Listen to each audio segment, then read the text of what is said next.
Hello and welcome to Broad History, a podcast about the history you think you know, with women in it this time. I'm your host, Isabel Rogal. We know from previous episodes in this series that it was complicated for women in colonial and revolutionary America to get involved in politics. There was no franchise, of course. There was no office they could hold. Several of the women we talked about, like Abigail Adams or the Schuyler sisters, are only remembered inasmuch as they were able to influence the political men they were married to. But every so often, rarely, a woman would stand out, expressing her political views in her own name, publicly, just a little bit louder than was expected. And we're talking about one such woman today, Mercy Otis Warren. Mercy was a published poet and a playwright, a Republican in Federalist Massachusetts, a mother of 5, and a political wife who ended up much more famous a politician than her husband. She's also a bit of a mascot to me and probably to the early American historians who've been on the show these last few weeks, because she was the very first historian of the Revolution. She published an epic 3-volume History of the American Revolution, which she wrote with access to the documents and the memories of all of her patriot friends. To talk about Mercy Otis Warren, I reached out to Rosemarie Zagarri. She's a distinguished professor of history at George Mason University and the author of the Essential Mercy Otis Warren biography, A Woman's Dilemma. Here's Rosemarie Zagarri. Rosemarie Zagarri, hello and welcome to Broad History. Hi, it's great to be here. Thank you for coming on to talk about Mercy Otis Warren. And I want to start by talking about sort of her origin story. I think she stands out as being someone who's unusually educated for a woman of her generation. And so I want to talk about her formative years and how she got access to that education that so few women of her generation did. Yes. Well, she was born in Plymouth, Massachusetts in 1728 to a very well-connected family politically. Her father was a farmer and a merchant, but also was very active in colonial politics. And as her brother and her father would later on be in revolutionary politics. But she was educated with a private tutor alongside her brother. And what we think is that her family recognized from a very early age that she was precocious, and that even though women didn't tend to get a very highly sophisticated education at this time, they were willing to give her one. Now, I should say that in Massachusetts, girls were eligible with boys to go to primary school. And this is one of the only places, if not the only place in the colonies, where there was a free public education available at the primary level. And I also should say that it was not uncommon for women in New England to read and write. And so she would have learned that whether or not she received her fancy education. But again, because she apparently displayed this early precocity and her brother, James, was being tutored to prepare to enter Harvard University, and that was the typical path for young men at this time of the upper classes, to be tutored by an individual. She and her brother were tutored by a neighboring minister. And here's where her education differed from that of many other New England women or young girls at the time. So she read classics in translation, the ancient Homer and the histories of ancient Rome and Greece. And so she learned about that. She also read the greats of English literature, Pope and Dryden, and of course, Shakespeare. And so she mastered those and obviously was a very astute student, because we know from her later writings that she constantly has references to them.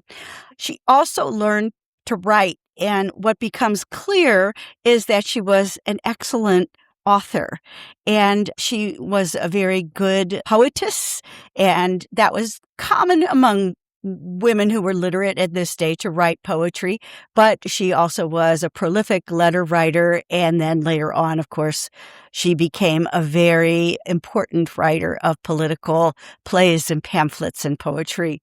So her early education prepared her in a way that was unusual, not just for girls at this time, But for most white men, most white men did not have the sophisticated kind of education that she did. And again, we think it's because her family recognized her genius, if you will. And this is like Phyllis Wheatley in a way, who the enslaved woman who received a very sophisticated education because her mistress recognized her talent. And so that's how she became who she was.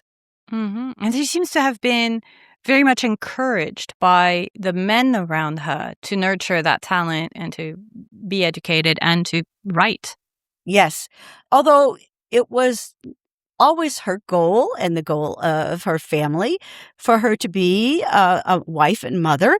And she did marry, and she had 5 sons. And I think that is how, at least in her younger life, she saw her mission. She saw her goal. It was to be a good wife and mother, but she did continue to write. And she wrote poetry for her family, and they would pass it around and read it to each other. And she was very close to her brother, James Warren. James Warren became one of the earliest leaders of the resistance movement in Massachusetts. So in 1760, there was a famous court case called the Writs of Assistance case, which he argued, and he argued against the Crown's ability to unilaterally impose, or the Massachusetts government ability to unilaterally search businesses without the proper warrant. And this is often regarded as the opening salvo of resistance in Massachusetts. So she was very close with him. Even when he was away at Harvard, they corresponded. After she was married, her home in Plymouth became a kind of way station for people who were very engaged in the resistance movement against Britain in the 1760s.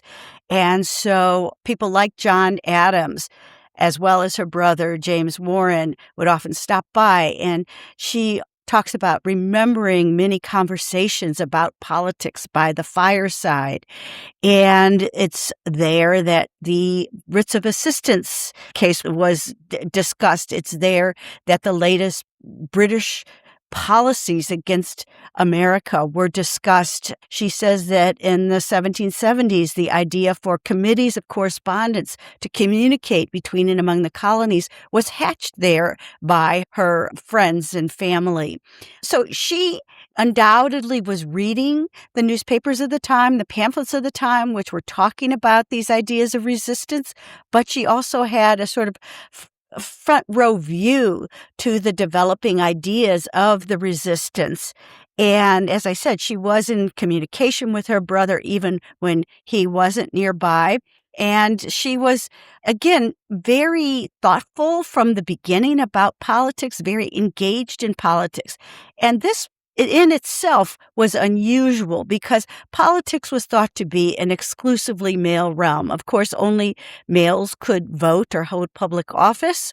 But even the idea of women being interested in politics, and I think the idea that women would care about politics or want to know about politics was unusual and in some circles regarded as forbidden.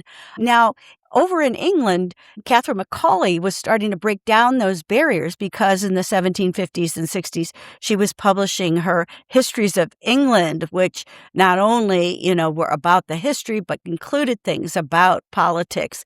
And her brother, James Warren, was in communication with Catherine Macaulay, and Catherine Macaulay later became a kind of example, a role model for Mercy Otis Warren when it came to writing about politics. And later on, Mercy Otis Warren herself would be in correspondence with Catherine Macaulay. Now, that's a long way of getting around to say that her family knew of and encouraged her interest in politics, and it was surrounding her in the 1760s and 70s.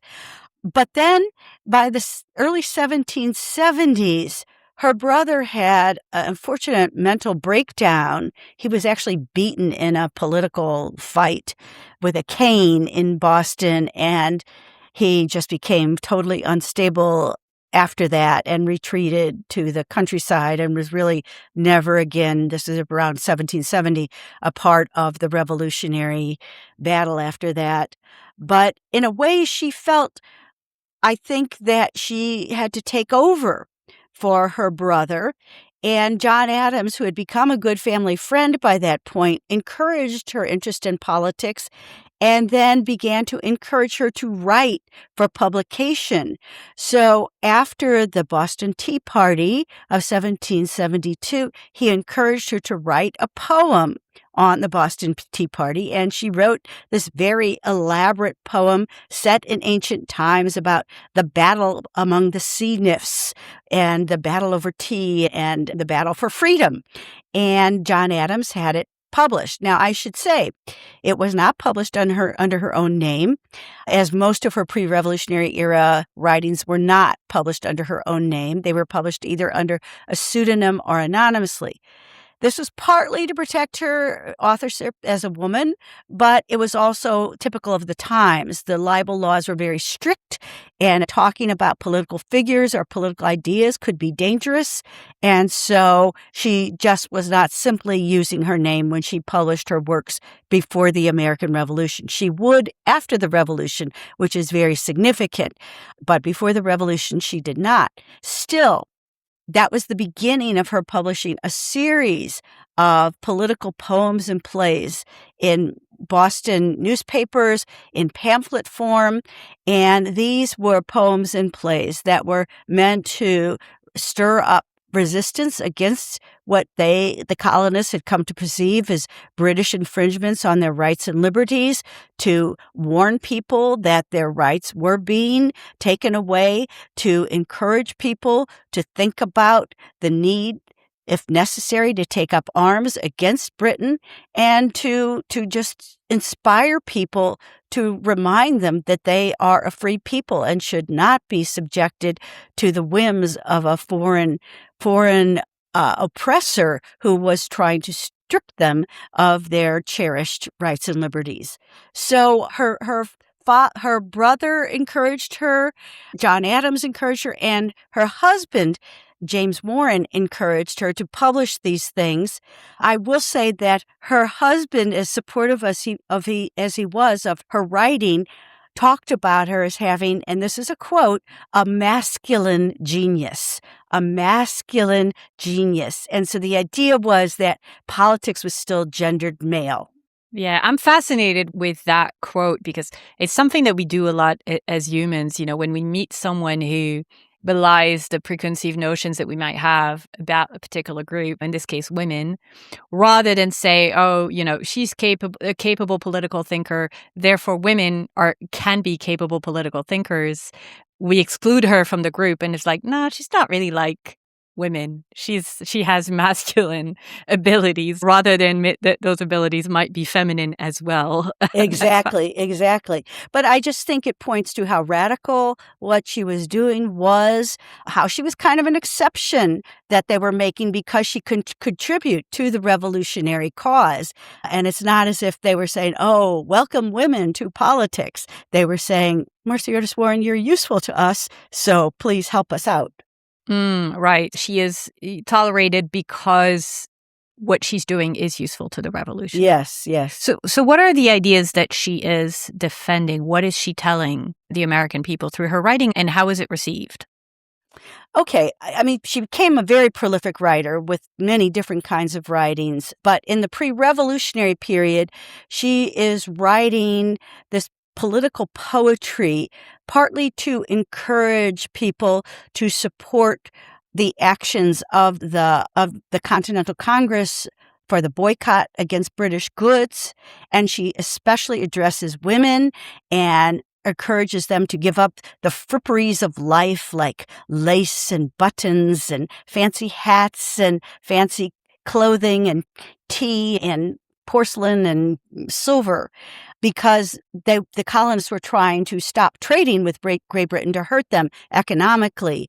And so she reached out especially to other women in her poetry to try and encourage them to support the cause of resistance. But her message was broader. In her political plays, these are satires, and I should mention that they were not meant to be performed on stage. In fact, in Massachusetts, that was not even allowed at this time because of the Puritan heritage. But they were meant to be read aloud, say, in a parlor. And they were actually written in verse. They were written as poetry.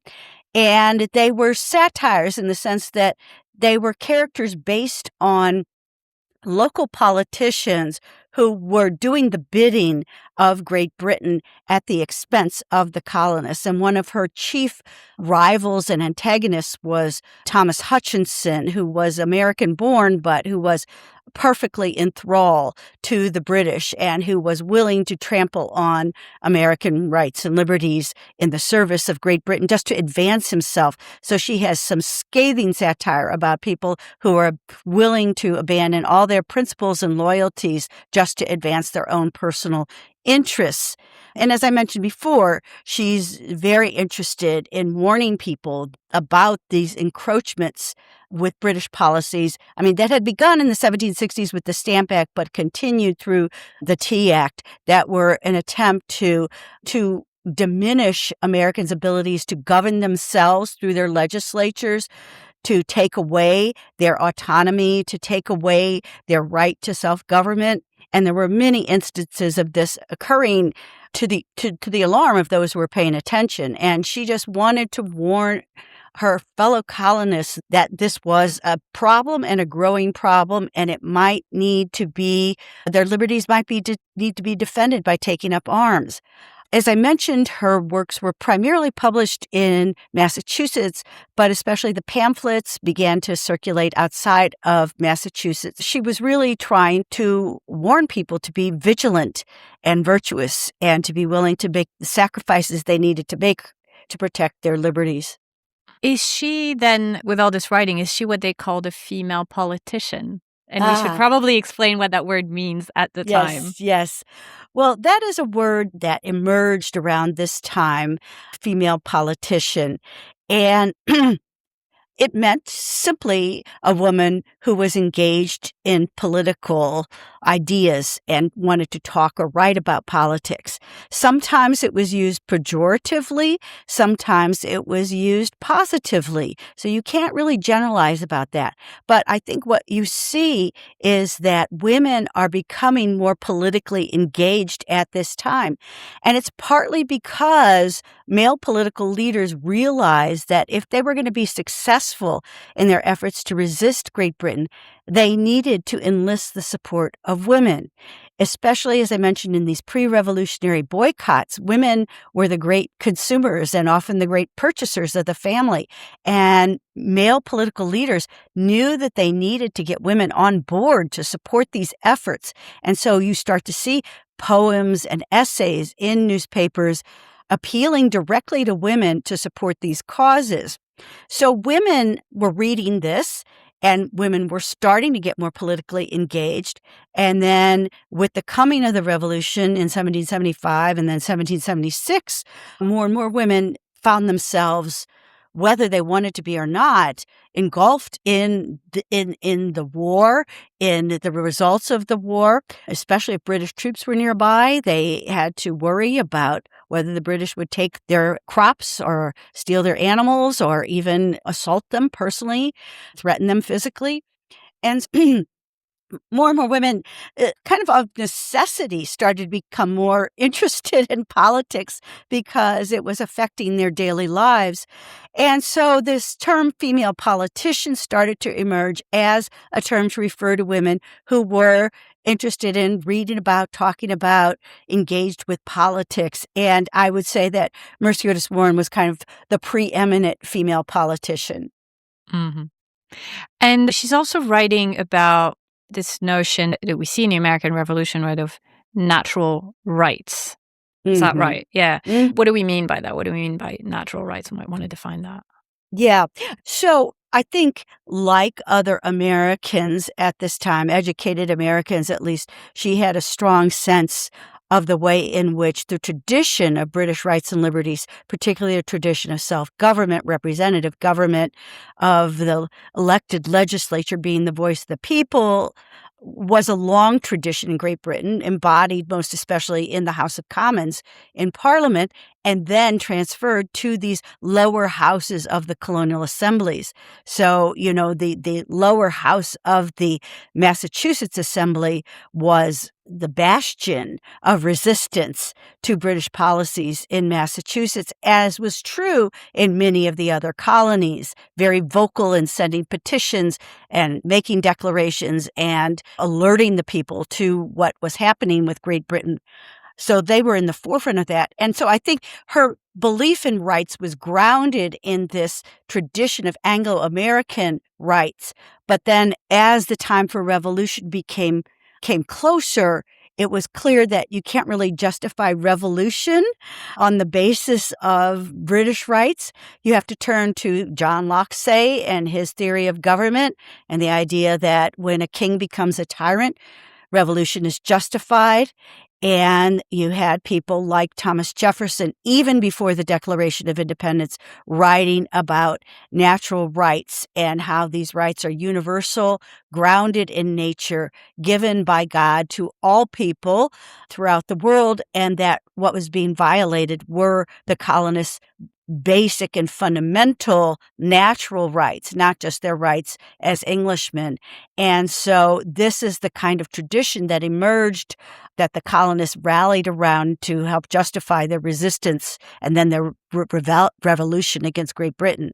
So yes, she was a part of that. This idea of universal rights became very important in terms of extending rights to other groups besides elite white males. And so she was part of that intellectual process. So she is obviously steeped in political philosophy, and she is a woman who writes about rights. But does she write about women's rights? Does she? Not too much. No. Not really. I think what we could say is that her life embodied the transformation for women that occurred by her increasing engagement in politics and by her taking part in this male-gendered political activity of politics. She continued throughout her life to mostly see herself primarily as a wife and mother. Those are the roles that she took the most pride in. But I think the revolution changed her. I think that she saw the impact of her ideas on the revolutionary movement. Then when the War for Independence began, she began writing, with John Adams' support, a history of the American Revolution. It wasn't published until 1805, but it was a sort of eyewitness account, but not first person. It was very steeped, as you say, in philosophy and ideas and history. But she knew a lot of the participants, so she could actually use the letters they had sent her or ask for documents that she could consult as she was writing her history. What you will see in this history that she doesn't really mention women voting or the rights of women per se, but she does say in her introduction that all women had as much of a stake in the revolution and in the outcome as men, that they participated in it, that they too suffered, that they too are reaping its benefits. And so I think she's making a claim that women are political agents, political actors, and citizens, really. She doesn't use that word, but citizens of this new republic, and should be treated as such, respected as such, and had a role to play in this new government. I will say also that whereas her pre-revolutionary works were published anonymously or pseudonymously, her revolution book was published under her own name. She published a collection of poetry and plays in the 1790s, and that was under her own name. And so I think the revolution kind of empowered her. It politicized her, made her a political being in a sense, but it also gave her confidence in her abilities. Early on, she was asking her husband and John Adams for permission to, and these are her words, transgress the boundaries of my sex, transgress the boundaries of my sex. But I think by the post-revolutionary period, she was confident about her abilities as a writer, as a political thinker, and she didn't have to ask anymore for permission. And I think she felt free enough to publish works under her own name and claiming the copyright. And she was very proud of the fact that she had the copyright to these works that she published after the revolution. And there's a very touching letter she has to her favorite son where she bequeaths to him the copyright of her works to him because she says it's the only thing I properly own as a woman. That is because she was a married woman. She didn't have the right to own real property, real estate, and yet this intellectual property was truly hers and she could pass it along. So as I say, she didn't specifically advocate for women's political rights. I think she was not, in a sense, an activist in that way and mostly saw women in traditional roles, though she saw them as being political beings. I think she was very strongly in favor of education for women. I think she saw the need for education, more general education for women. I would say her counterpart, Judith Sargent Murray, who was also from Massachusetts, was much more radical, if you want to call it that, on the points about the rights of women. She too did not openly advocate women voting, but she was much more strongly dedicated to writing about women's education and increasing opportunities for women, the capacity of women to achieve as much intellectually and in literature and philosophy as men. I think she was part of a process of women trying and coming to terms with the fact that they should have certain kinds of equality with men. She herself, though, was not ready to fight for what we would call true equality. I think that's the thing when we do women's history, we always want these women to be so much more in advance of their time than is realistic to ask of someone 250 years ago. They were, I think, both her and Judith quite ahead of their time, but Yes. not in a way that we recognize as feminists, say, today. We're going to talk more about her post-revolution life, talk about the Constitution, talk about the publishing of the history, but we're just going to take a quick break first. We'll be right back. And we're back with Rosemarie Zagarri. Rosie, so you mentioned her magnum opus, The History of the American Revolution, 3 volumes, a huge piece of work. I want to go back a little and talk about how this piece of work came together. It is the first, really, history that we have of the American Revolution written almost contemporaneously to the events. Yes, and certainly the first written by a woman, but it almost didn't see the light of day. A lot happened between the time she started writing it and the time she published it in 1805. She did begin writing it almost immediately in 1776 with the encouragement of John Adams, who I imagine when he encouraged her initially thought he would feature prominently and positively in her account. In any case... Careful what you wish for, right? Yes. So in any case, she began writing it then. She wrote a lot of it during the Revolution as it was happening. I think in the 1780s, she was distracted somewhat by personal tragedies, but also by the changing political situation. So after the war ended in 1783, the future of America was in question. It was not clear whether the Union would hold. The Articles of Confederation were very weak. The states were fighting each other. I mean, not physically or not on the field of battle, but they were not getting along. The government was very ineffective. The U.S. government was not getting respect abroad. So it was not clear whether the United States would survive. And she started turning her attention more to writing plays, which some of them set in ancient times. And she actually sent them to John Adams and asked if he could get them performed in London. And he said, nobody wants to see an American play at this point. And she continued to write poetry. So I think she kind of put the history of the American Revolution aside for a while. And then we know in 1787, there was the movement to write a whole new form of government, create a whole new form of government for the United States, the U.S. Constitution. And this new Constitution of the Philadelphia Convention, where James Madison presented the first draft of that Constitution, created a very different kind of government for these United States. Whereas the Articles of Confederation was a loose union among the states, where all of the states had a lot of autonomy to govern themselves, the U.S. Constitution presented a strong, centralized national government and gave it the power to tax, to call up troops, to regulate interstate commerce, and to do the things that were proving to be so problematic during the 1780s and were pulling the states apart. There were many people in these young United States who were in favor of this stronger central government because they thought without it, all the blood and treasure that had been spent during the Revolutionary War would be for naught. The Union would collapse. And so there was strong pressure for this. But before the Constitution could be implemented, it had to be sent to each of the states for ratification, for approval by the people of the states.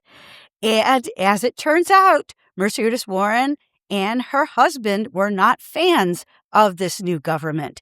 And they actually each wrote pamphlets opposing the ratification of the Constitution.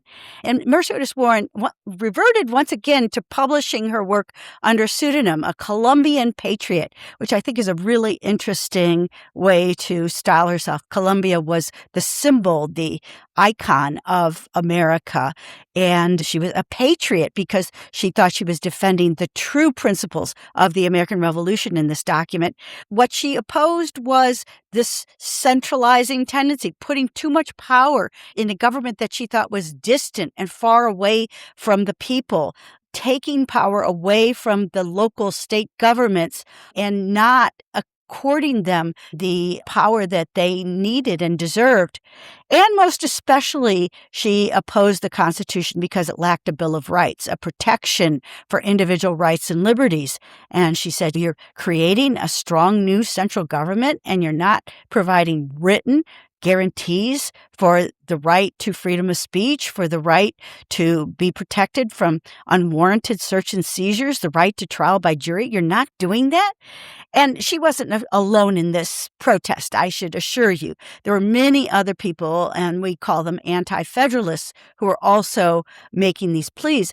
But as far as I know, she was the only woman to write publicly against the Constitution, or even write about the Constitution, publicly publish something on the Constitution. So again, I think that's another way in which she was, as we were talking about before, a female politician. She felt entitled to inject her voice into this very public and very important debate, and she did so. But the Constitution did pass. It became the law of the land, and in 1789, George Washington became the first president.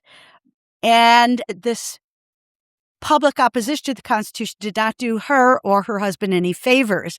This kind of put them on the bad list. They weren't on the winning side. It meant that it was very hard.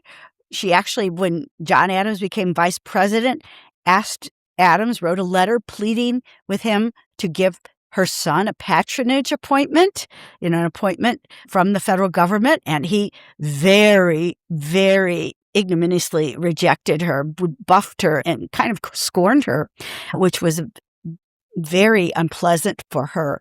Kind of a shock, really. He had a bit of a temper, John Adams. Oh, yeah. And he carried a grudge. But I should mention, though, that they had corresponded throughout the entire American Revolution, but this was the beginning of a rift between her and John Adams. So the fact that she had been an anti-federalist really didn't sit well with a lot of people, but also, even though she reconciled herself to the new government, she was always a kind of critic, a dissenter, an outsider in a way. And she only really felt comfortable once Thomas Jefferson was elected president in 1800. And he represented a form of government that she could support at the national level. And it was a government that did devolve more power to the state governments, that was not intent on increasing the power of the National Standing Army or the Treasury or taxing all the American people. He was much more interested in a decentralized, localized system of governing the United States. And so she was just, rejoicing with his election. Her husband re-entered politics at the state level. And it's about that time that she got interested again in her history of the American Revolution. She had basically put it in a desk drawer. I should also say, by this time, her eyesight was very bad. She was almost blind. And so she relied on other people to write for her. But she began writing again, and she included sections on the presidencies of George Washington and John Adams. And with the help of a minister friend, she found a publisher for it, and it was published in 1805, this 3-volume history of the American Revolution by Mercy Otis Warren. And at that time, to get a book like that published, you had to have subscribers. So she had, a couple hundred people who committed themselves to buying the book. But when the book came out, it flopped. I mean, it was just either ignored or reviled. And it was especially reviled by her old friend and mentor, John Adams, because even though she said very, very complimentary things about him during the Revolutionary era in terms of how much work he did in the Continental Congress and as a diplomat abroad for the American cause, she was pretty negative about his presidency, and she attacked him for the Alien and Sedition Acts, which stifled American free speech, and for what she saw as continuing the centralizing tendencies that had begun under Washington, strengthening the army. The United States almost went to war with France in 1798. Now, I should say, and she doesn't give Adams enough credit for this, he's actually the one who stopped that, but they actually did raise a standing army in case America was invaded by France. But when the history of the American Revolution came out and John Adams read about himself, he wrote her a series of letters that were just scathing, that were just ripping her apart. Some of the criticisms were petty, some of the criticisms were more substantive, but what it basically came down to is, you didn't give me enough credit. And she didn't sit there and take it. I mean, she gave as good as she got. She wrote back a series of letters defending herself, defending her choices. But this created a breach that lasted for over a decade between herself and Adams, John Adams. And privately, John Adams said to a friend of his, "History is not the province of the ladies." I mean, he dismissed the very idea that a woman had the capability of writing a history. So it's really a full circle moment from being her mentor and supporter to being her greatest critic. And I should say also that the book was not well received. It was, as I say, either dismissed or ignored or criticized, and it didn't sell very well. It was very unpopular, especially in New England, which was highly Federalist as opposed to the Jeffersonian slant that she had taken in the book. So she wrote this great book. It's there and we can still read it, but for a long time it kind of languished because her views, her take on the American Revolution, especially the post-revolutionary period, was not popular. Mm. Funny how the misogyny comes back about Yes. a woman's ability the second that she's not doing what you like. Exactly. Yes. So I should preface my next question by alerting our readers to your other book, which is called Revolutionary Backlash. Well, one of your other books called Revolutionary Backlash, because I want to ask you about what happened, what's the legacy of the work of Mercy Otis Warren and female politicians in the years that follow the Constitution, follow the Revolution. We know that the franchise did not happen for women. Was it even considered? And what is the situation with women's political rights? We often talk about the Seneca Falls Convention, 1848. That's a whole half century there before we get to Seneca Falls. So what happens much closer to the revolution and the Constitution? Well, I'd first like to talk about one very interesting episode that is not well known, which is the fact that from 1776 to 1807, women were allowed to vote on the same terms as men in one place, New Jersey. And that's because Love New Jersey. Each state was asked to write its own state constitution and define its own qualifications for voting. And in New Jersey, they had a very general statement about qualified inhabitants who owned a certain amount of property being eligible to vote. Now, that use of what we would call gender language was not uncommon at this time. What was uncommon was that in 1790 and then in 1797, the New Jersey legislature actually passed enabling legislation that referred to voters as he and she. And so we know that the New Jersey legislature specifically enfranchised women. And we know now from poll records that have been recovered that women actually did vote in New Jersey from 1776 to 1807. Now, I want to hasten to add that the principle on which women were voting was different from the later expansion of the franchise or what was asked for at the Seneca Falls Convention in 1848.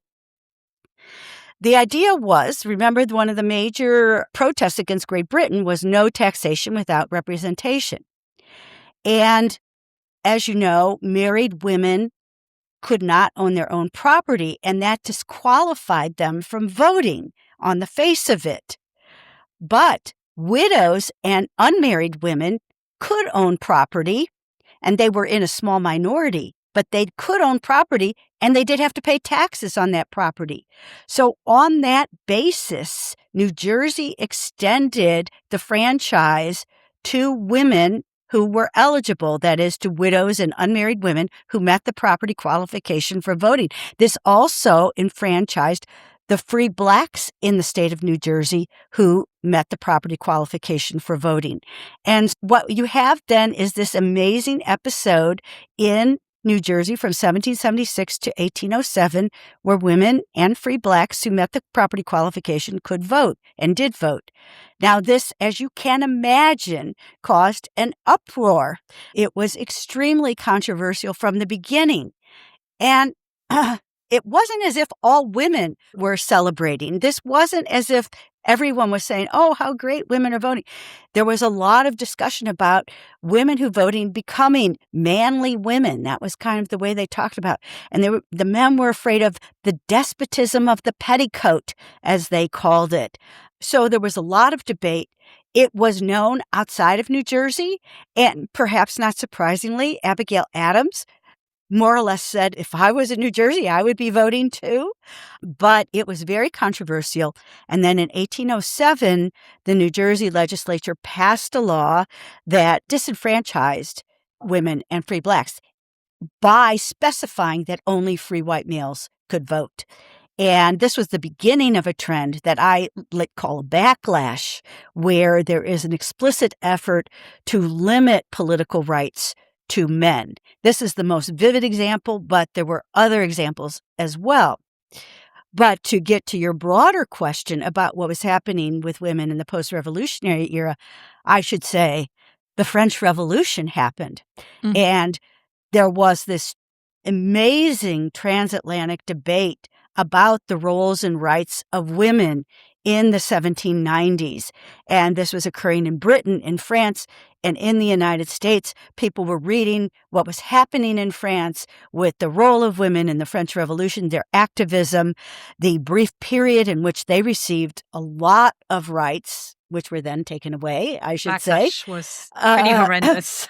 I mean, Olympe de Gouges landed under the guillotine for that. Right. I should say I'm a French woman, so this is in my heart. Well, but I think this is actually an amazing part of the story, because there's this just brief period where people in the Western world and I'm not saying not all people, I'm saying elite, literate people who are reading newspapers and magazines and essays, pamphlets, are engaged in this transatlantic discussion about women's rights.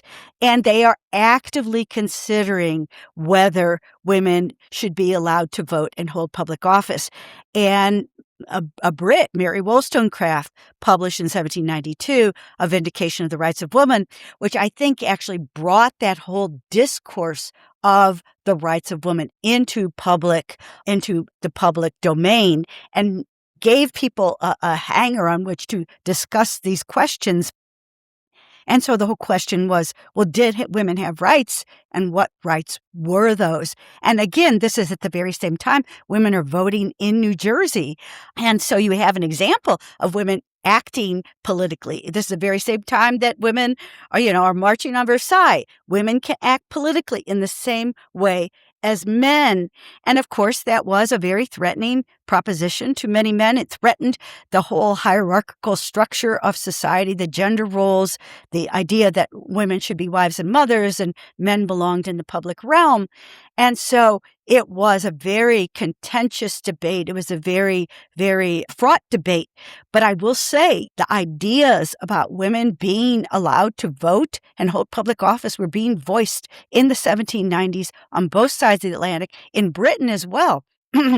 And the fact that this doesn't come to fruition then, I think, is just telling. I mean, I think throughout the Western world, especially in the period after the French and American revolutions, you have a period of reaction. You have a period where there's a search for stability, order, retrenchment, going back to the previous way it was.